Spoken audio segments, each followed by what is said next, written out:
সুবহানাল্লাহ। নামাজকে পড়তে বলা হয়নি, কোরআন শরীফে বলা হয়েছে নামাজ কায়েম করো। কি বলা হয়েছে কন্ত দেখি?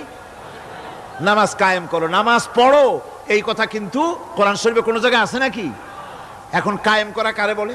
একটা গুরুত্বপূর্ণ আরেকটি বিষয়, নামাজ কায়েম করতে বলা হয়েছে। কায়েম কি?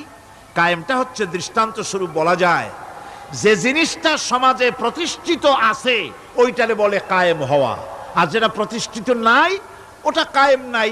কায়েম মানেই হলো প্রতিষ্ঠিত থাকা। যেমন আমাদের দেশে, আমাদের সমাজে নারী পুরুষ শিশু বৃদ্ধ সকলেই কাপড় পরা, শাড়ি পরা, লুঙ্গি পরা, এই কাপড় পরাটা কায়েম আছে, প্রতিষ্ঠিত আছে না নাই?